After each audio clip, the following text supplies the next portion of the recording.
ನೇರವಾಗಿ ಕಪ್ಪವನ್ನು ಕೊಡುವುದಕ್ಕೆ ಬಂದವಳು ನಾನಲ್ಲ. ಮತ್ತೆ ಸಮರಕ್ಕಾಗಿ ಸಿದ್ಧರಾಗಿ ಬಂದಿದ್ದೇನೆ. ಸ್ತ್ರೀಯರನ್ನು ಸೋಲಿಸುತ್ತೆ ಅನ್ನುವಂತಹ ಭಾವ ನಿಮ್ಮಲ್ಲಿ ಇಟ್ಟುಕೊಂಡು ನೀನು ಬಂದಂತಾದ್ರೆ ಯಾಕೆ ಗೊತ್ತೇ? ಯಾಕೆ ಒಂದು ವೇಳೆ ಪೌರುಷ ನಿನ್ನಲ್ಲಿ ಇದೆ ಎಂದಾದರೆ ನಿನ್ನ ಕಣ್ಣೆದುರು ನಿಂತಿರುವಂತವಳು ಸಾಮಾನ್ಯದವಳಲ್ಲ. ಏನು ಮಾಡಾಡಿ ರಾಜ್ಯದವ ಸ್ತ್ರೀ ರಾಜ್ಯವನ್ನು ಆಡಿಕೊಂಡು ಬಂದ ಹೇಗಾಯ್ತು ಅಂತ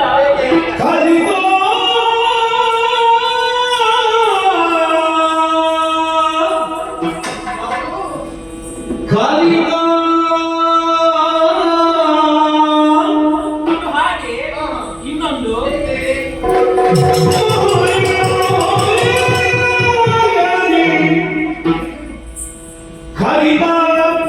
ಮಾತಾ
ಖಂಡಿತ ಸಾಧ್ಯವಿಲ್ಲ ಎನ್ನುವ ಹಾಗೆ ನಿನ್ನ ಮಾತುಗಳು.